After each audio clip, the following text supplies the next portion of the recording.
আপনি বড়দের সম্মান সম্পর্কে যে কথা বলেছেন সেটা আমার খুব ভালো লেগেছে। আচ্ছা, সেটা কি কথা ছিল? কথা এটা ছিল যে আমাদের প্রিয় নবী সাল্লাল্লাহু তাআলা আলাইহি ওয়া আলিহি ওয়াসাল্লাম ইরশাদ করেছেন, যে আমাদের বড়দের সম্মান এবং ছোটদের স্নেহ করে না সে আমাদের অন্তর্ভুক্ত নয়। তো আমাদেরকে আমাদের বড়দের সম্মান এবং তাদের সাহায্য করা উচিত।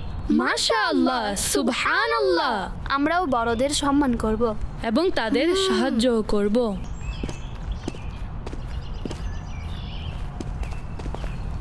বাবু আঙ্কেল আসছেন। তিনি তো প্রতিদিনই আসেন। তিনি এতগুলো জিনিস নিয়ে হাঁটছেন। তো সামান তো আমিও প্রতিদিনই উঠাই। ওহো, তিনি আমাদের বড়, আমাদের তার সাহায্য করা উচিত। ও আচ্ছা আচ্ছা। ওহো, গাড়ি আসছে, দেখে চলো। রাস্তা অনেক সাবধানতার সাথে পার হওয়া উচিত। এই কি করছো? এগুলো আমার ঘরের জিনিসপত্র কি হয়ে গিয়েছে? বাবু আঙ্কেল, আমরা আপনাকে সহযোগিতা করতে এসেছি। জিনিসপত্র বাড়ি পর্যন্ত পৌঁছিয়ে দেই। আপনি পেরেশান হচ্ছিলেন। আচ্ছা, অনেক শুক্রিয়া বৎস।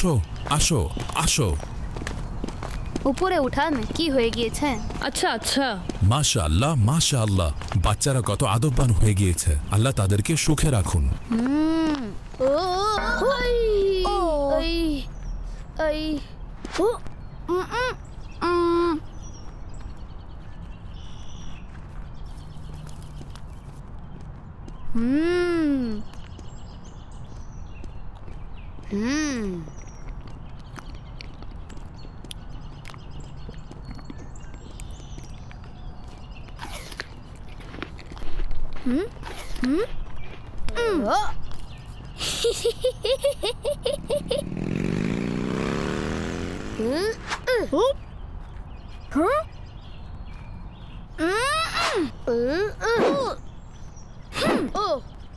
মাশাআল্লাহ, আপনাদের পিতামাতা আপনাদের অনেক ভালো শিক্ষা দিয়েছে। আপনাদেরকে অনেক ধন্য।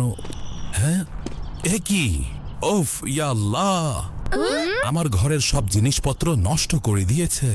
এই সহযোগিতা করেছেন আপনারা আমার দ্বারা অনেক বড় ভুল হয়ে গিয়েছে আপনাদেরকে এই জিনিসপত্র দিয়ে। বাবা, আপনারা আমার এত বড় ক্ষতি করে দিলেন।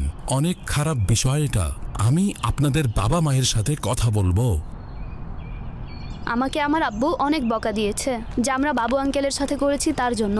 আমার আব্বু আমাকে অনেক বকা দিয়েছে এবং আমার পকেট মানিও বন্ধ করে দিয়েছে।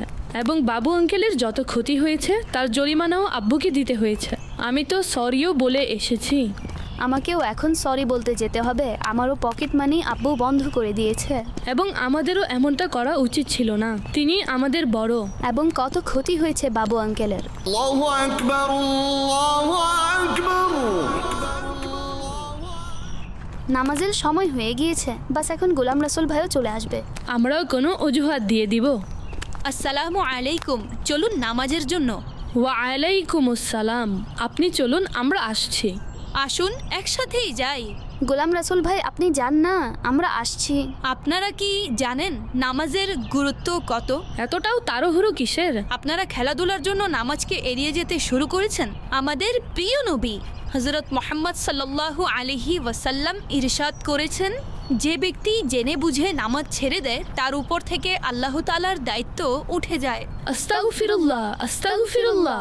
চলুন চলুন, নামাজ পড়তে চলুন।